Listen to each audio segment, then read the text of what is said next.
Welcome back. You're watching Daybreak. It's now 17 minutes past 7 o'clock, and we continue the conversation following the advisory from the Chief Justice David Maraga to the President yesterday. And talking to us will be Honorable Gladys Boss, who is the woman representative for Uasin Gishu County. And we're also still with Senator Isaac Mora, who is the nominated senator of the Jubilee Party.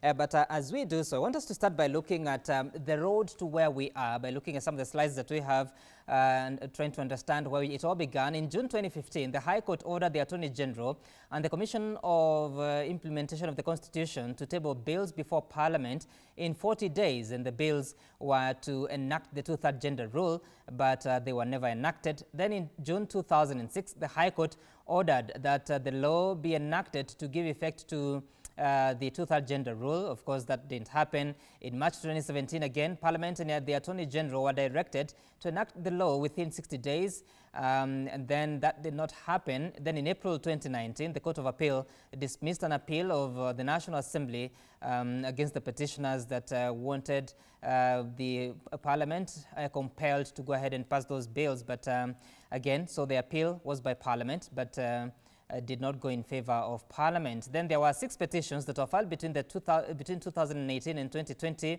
The speakers defended those petitions. The petitions were to have Parliament dissolved for failing to pass the required legislation to give effect to the two-third gender rule.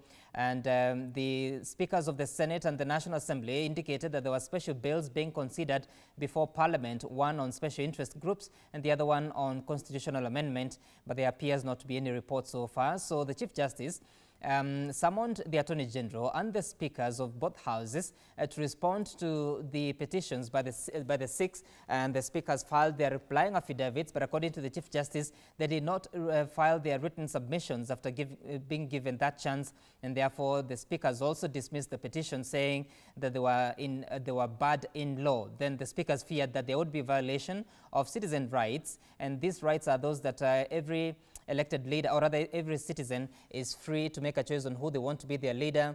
Then the speakers also feared for constitutional crisis should there be an order to dissolve Parliament, and the Attorney General did not respond to the petitions as invited by the Chief Justice, leading the Chief Justice to making the decision that he did yesterday in arriving at that advisory that he says, this is a quote from the Chief Justice, that he says, "Let us endure pain, if only to remind ourselves that as a country, being a democracy that has chosen to be governed by the rule of law, we must say no to impunity and hold everyone accountable for their actions or omissions." Let's also take a look at what else he said as he wrote to the President, that he said in the result, "Your Excellency, it is my constitutional duty to advise you, the President of the Republic of Kenya, which I hereby do, to dissolve Parliament in accordance with Article 261, Sub-Article 7 of the Constitution." And to speak to us this morning, we'll be joined shortly by Abdikadir Mohammed, who is the constitutional lawyer, but also the former chair of the Constitution Implementation Oversight Committee in the 10th Parliament, I believe. But Honorable Boss, so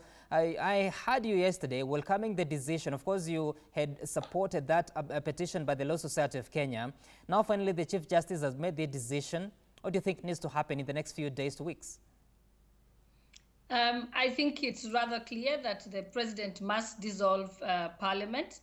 Article 261 says it in an unambiguous manner and very explicitly, and it's in mandatory terms. And the Chief Justice, in fact, need not have written a long opinion or even attached the orders. The fact that there has already been a High Court order was enough for the Chief Justice to advise the President and for the President to dissolve Parliament. So this is not, and the Chief Justice was not interpreting the situation. He simply was acting as per Article 261. And I think it's clear that many people have assumed that they can choose and pick when to follow the Constitution. I have seen other opinions where people are saying that Parliament should not be blamed and that Parliament attempted, but Article 261 places the buck on Parliament. Parliament cannot blame any other state institution.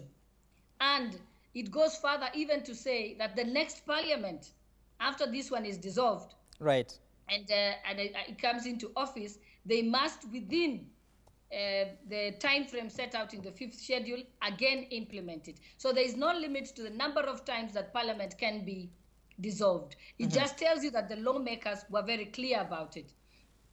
And what people seem to forget is this is not something that just appeared in the Kenya's constitution out of the blue. We have the Universal Declaration on Human Rights. We have various covenants and conventions of the UN, which Kenya is signatory. There is the Convention on elimination of all forms of discrimination against women. Right. There is the Civil and Political Rights Convention, all of which Kenya domesticated and put in its law. And remember, this is not about women. It's about human rights. And therefore, the moment you say that you can actually ignore the Constitution on this point, right, then basically you can ignore the entire Article 100, which talks about marginalized ethnic groups and ethnic groups and communities. Okay. You will start to ignore minorities. You will ignore youth. You will ignore people living with disabilities. So it is a slippery slope from now henceforth, because human rights is human rights. Okay, Honorable Boss, we'll get to that. We'll get to that shortly, but let's listen to your speaker, actually, at the National Assembly, Justin Muturi, who spoke yesterday after that advisory opinion, or rather advisory to the President by the Chief Justice.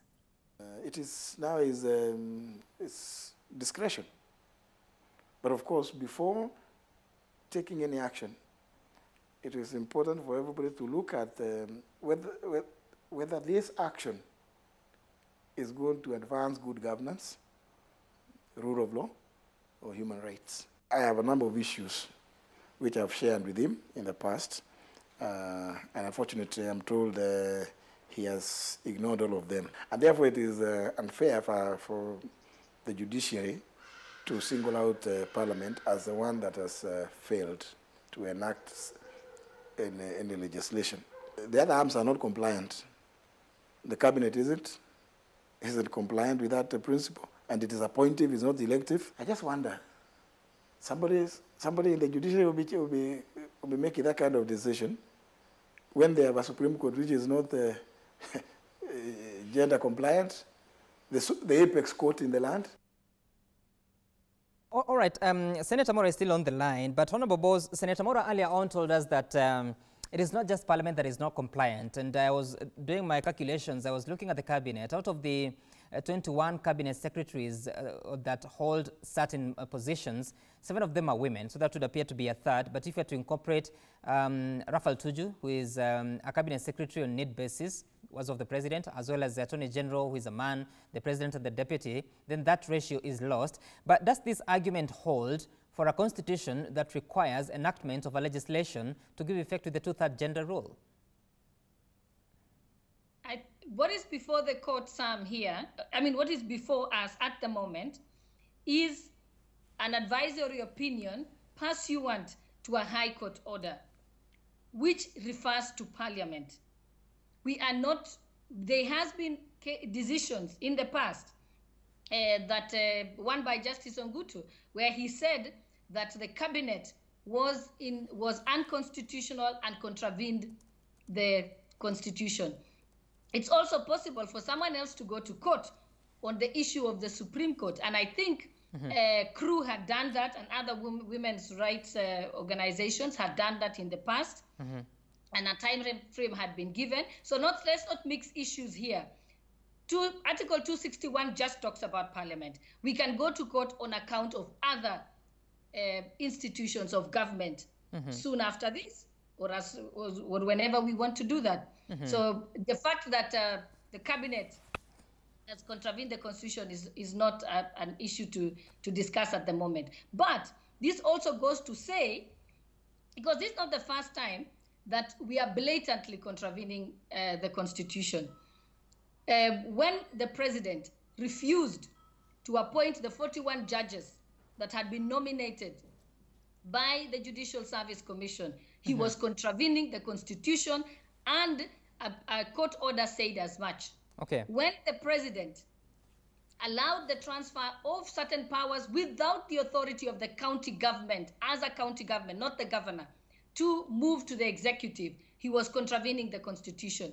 You can see there is a pattern in this country that we want to pick and choose what part of the constitution to follow. Right. So I think this will be a learning point for us so that we can take seriously.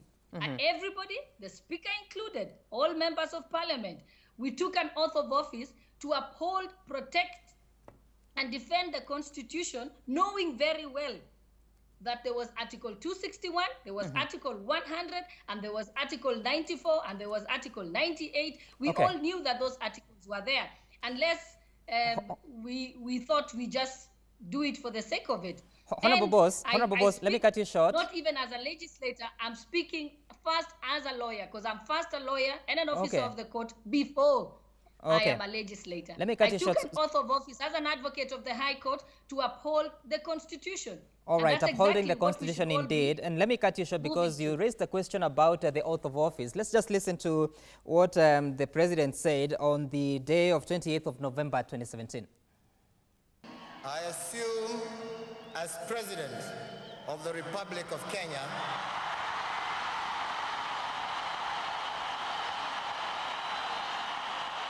do swear that I will be faithful.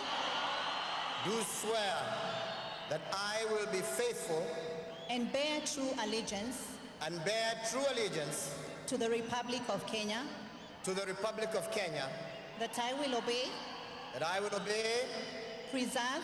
Preserve. Protect and defend the Constitution of Kenya. Protect and defend this Constitution of Kenya. As by law established. As by law established. And all other laws of the Republic. And all other laws of the Republic. And that I will protect and uphold. And that I will protect and uphold. The sovereignty. The sovereignty. Integrity. Integrity. And the dignity of the people of Kenya. And dignity of the people of Kenya. So help me God. So help me God. And so, Abdikadir Mohammed, the former constitutional advisor of the president, will be joining us shortly. But Senator Maora, when you listen to those words by the president, swearing to defend and protect the Constitution of Kenya, in your view, with all the realities, the contextual realities we deal with for a country that is not very level when it comes to electing women, what do you think is the honorable thing to do and the constitutional thing to do? I think, again, Sam, I'm insisting to you, this is not just about women, and that is where we go wrong, because the provisions of Article 100 are very clear. It's not just about women, they're youth, people with disabilities, marginalized groups, ethnic and other minorities. So when you also choose to just focus on one group of the five, then you miss the point. And I think that's where even you hear Speaker Muturi is very clear about. The Special Interest Groups Bill in the Senate is supposed to address all of the five groups because the Constitution itself provides for Parliament to enact legislation in Parliament for such groups to be promoted in their representation, or to promote their representation for that matter. And so therefore, when you talk about the Constitution, we should not derogate the Constitution by selectively augmenting the representation of one group against the others. That is, I think, the point of departure. Because if you look at the provisions of Article 81, A is very clear, B is about women, C is about fair representation, for example, of persons with disabilities. Right. So the piecemeal approach is actually sometimes what is actually a problem. And then number two, yes, indeed, I agree with you in principle that there are challenges around how we have executed court orders. And I think we've also seen a very activist judiciary sometimes, trying to encroach on the procedure of legislation in terms of sometimes issuing court orders before legislation has come to an end. And so therefore, this is a bigger problem. And I think I say this is some kind of anachronism where you are seeing a resurgent judiciary trying to exact its independence against an executive which still has residual powers to superintend over the judiciary for the unity of the three arms of government. Now, Sam, this is a design issue. It's a design issue, and we need to really introspect into it and see ways in which we actually can amend, to that effect. Because you cannot have one arm of government issuing orders that are countermanded by the other and vice versa. I think that is not very good for democracy. Although those tensions also breed new forms of legislation, new forms of law, new precedents that actually that advance the rule of law. And so that sometimes you cannot really preempt it, you cannot procure it, but you also need to have a situation where there's some kind of consultation between the three arms of government. Oh, okay. All right.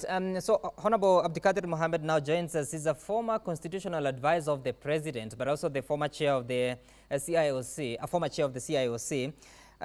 This morning, what do you think, if you were still advising the president, what would you have told him in light of the advisory from Chief Justice David Maraga? Well, thank you very much. So let me start from the point the gentleman and the lady were speaking to earlier. Number one is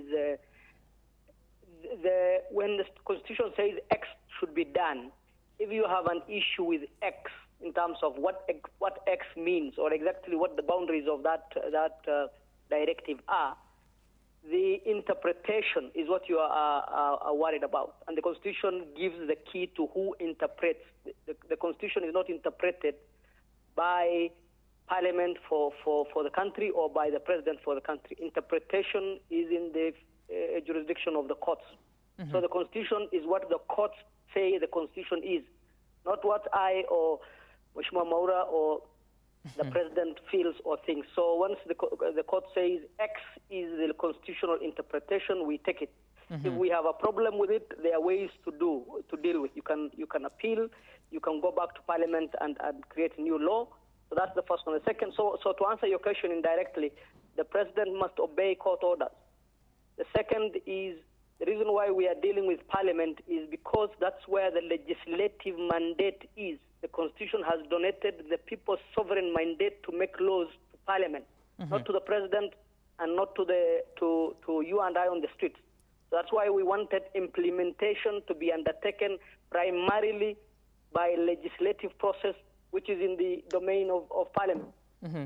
So, of course, we are three lawyers and we can give you 30 different interpretations, but primarily that is where things are supposed to be. So let me just say that it's a wonderful thing to have the Chief Justice say what he said the other day. Parliament was not in short of opportunities to correct this. When I was in Parliament, it came numerous times. Finally, the Attorney General went to court, and the courts gave us some breathing space to say, let's do this progressively. Now, 10 years down the line, the Chief Justice, in his wisdom, thinks time is up and something should happen. The Constitution, again, gives us a lot of leeway. You should interpret the Constitution in a manner that gives life to the Constitution. I agree with Mheshimiwa that the affirmative action does not end with women or men. Actually, it doesn't even say it's women. It just says whichever gender has fewer than 30% is the gender you need to address. It could be men tomorrow. It is women right now. So I think just a few weeks ago, we were dealing with resource allocation to marginalized groups, and there were those who, again, were prevaricating about who is marginalized or why X or the other is not. Those debates are healthy, but primarily if you took this matter to court, the courts have been very clear, not once, not twice, not 3 times, not 4 times. What do we do? How do we do it? That's a different debate. Does it give life to the fact that the Constitution might benefit from amendment right now?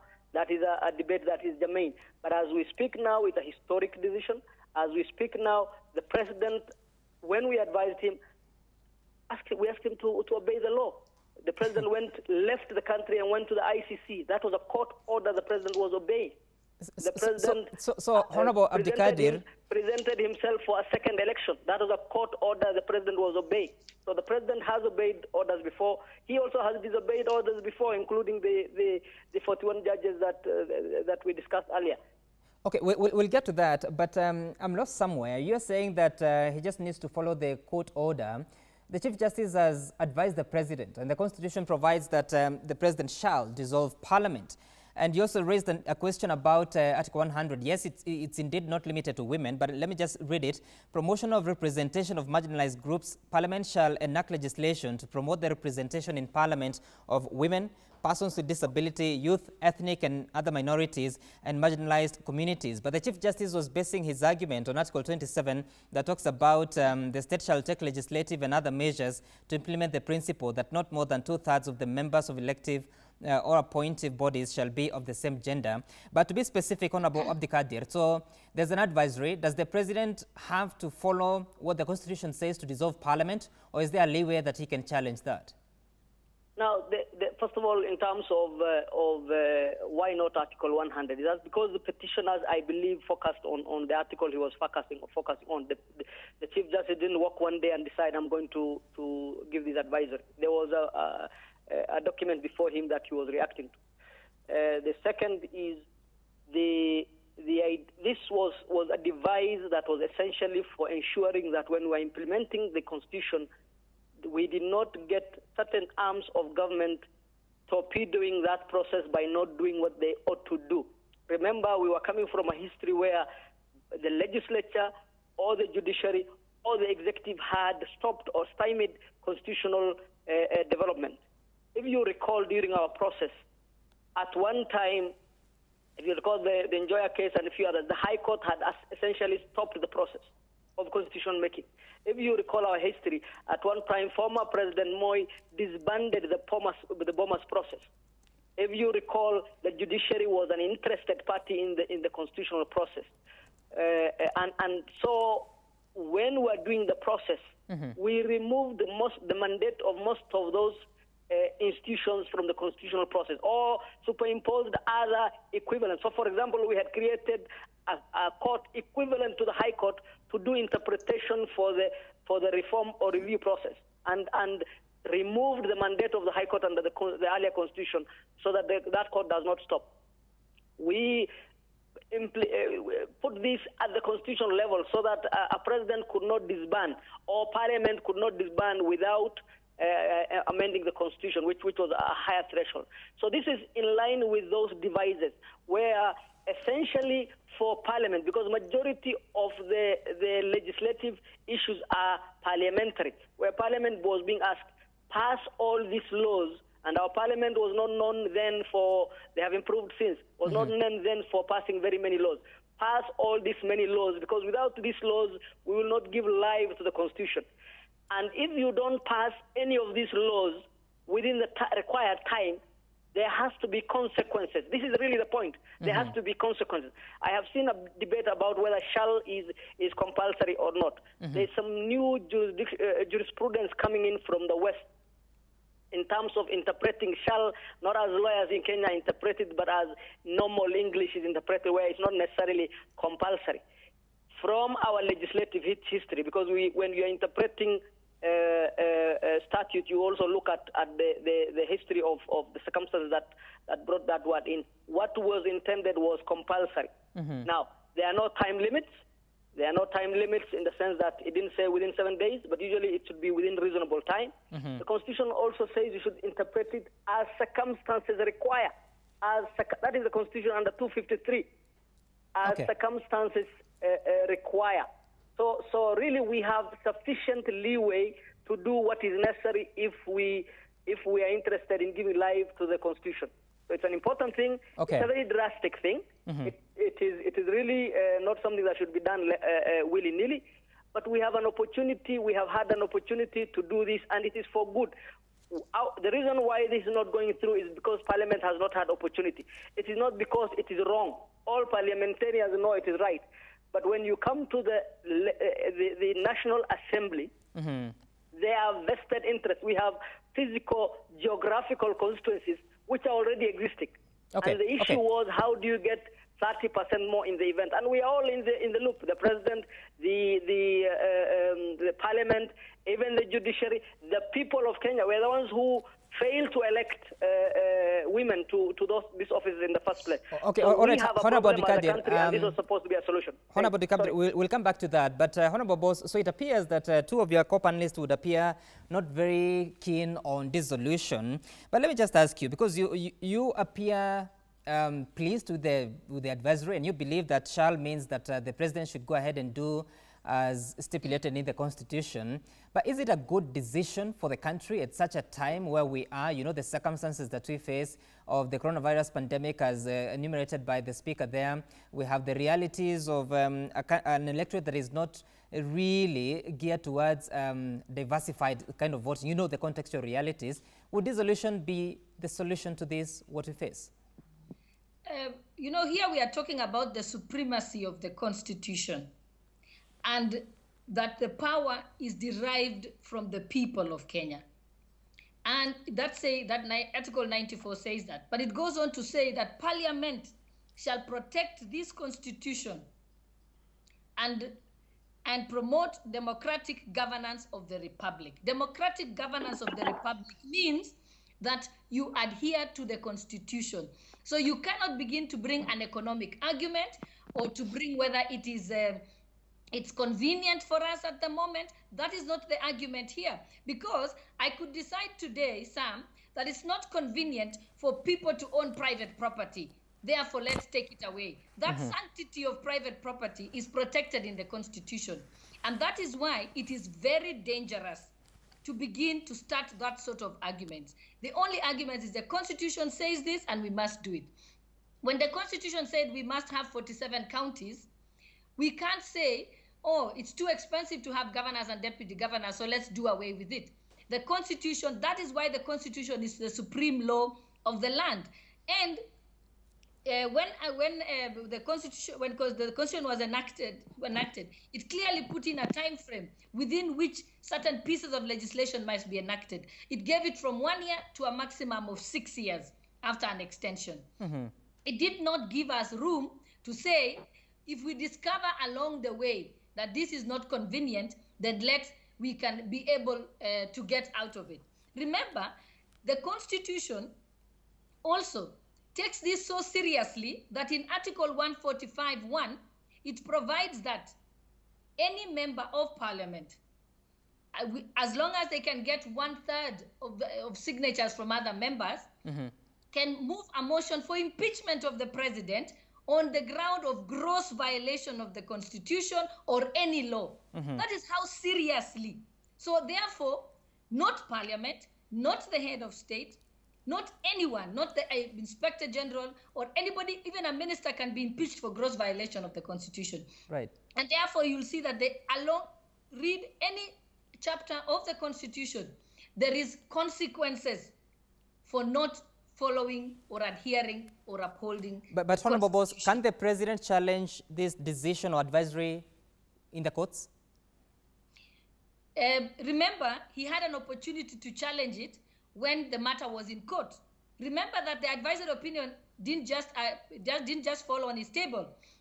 The law, Article 261, says that if Parliament fails to enact the legislation set out in the 5th schedule, then anyone can go to the High Court for an order. And once the High Court gives the order and Parliament does not within 60 days pass the legislation, then the Chief Justice shall advise the President. But the President was not a party to the that time has passed. In June of last year, June 2019, the Chief Justice, even though it was not necessary for him to do so, did inform and seek submissions from the speakers of both houses and from the Attorney General. The Attorney General of Kenya did not as much as respond to it at all. He ignored it. So therefore, in fact, the Chief Justice has restrained himself from taking this step. And he does not have to prove any point. And remember, this is not an order of mandamus by the advisory is not. It's neither a court order. It's an advisory, pass you on to a court order. So that time has passed. So in your view, Honorable Boss, there is no room for anybody to go to court to challenge this advisory? No. They had the opportunity when they had the High Court decision. Okay. This matter was already in court 6 times. It was in court 6 times over the 10 years. Okay, I don't know whether that's the same thought of Abdikadir, but before we get to you, Senator Mwaura, so the President has should I call it a record? There are certain things he hasn't done as directed by the courts, including the appointment of 41 judges. Do you think that Kenyans should continue to have confidence in the president's adherence to the Constitution, or has it come a time that there's that general fear that this may just end up as just an opinion, like you said? I think thank you very much, Sam, for that good question. I think sometimes when you try to resolve political issues using legal means, there are some limits. And I think that is exactly what I'm seeing in this case, because the reason why women and other marginalized groups of people, including the ones that I represent, and by the way, I don't know why you are really focusing on Article 81B alone. I don't know why you're not talking about C as well, and I'm insisting here. Is because of the issues of culture. The people don't just vote for groups that they do not consider that they actually have to be in leadership. And it has been very well documented. Now, that's a political question that you are trying to resolve using legal means. And that leads to political decay. You know, it brings decay of institutions, because what happens actually when the president does not appoint the 41 judges? What happens when the president does not go by the advisory opinion? Remember, we in the Senate also have had advisory opinions on our relationship with the National Assembly, on matters to do with money bills, a division of revenue, and all of that. So what happens when that does not happen? And especially because the World Justice Project has given us a very low score when it comes to the implementation of the rule of law. We are doing very badly. I think because legislation in itself, Sam, is a positive law. It is about a legislator going to Parliament and proposing a bill. Of course, some of these, of course, you can say are provisions of the Constitution, as is very well cited. But by the end of the day, when such is not implemented at the point of advisory, at the point of actually an enacted legislation taking full force of law, then what happens with the rule of law? So, okay. so it's not that easy. It's not just one person issuing statements from the rooftop and another one responding because then they must obey the orders. It really tells us that our institutional design has an issue, and that by the time we were enacting this constitution, I don't think the issue of impunity would be resolved, because the way power is concentrated on one arm of the government that is far overdeveloped.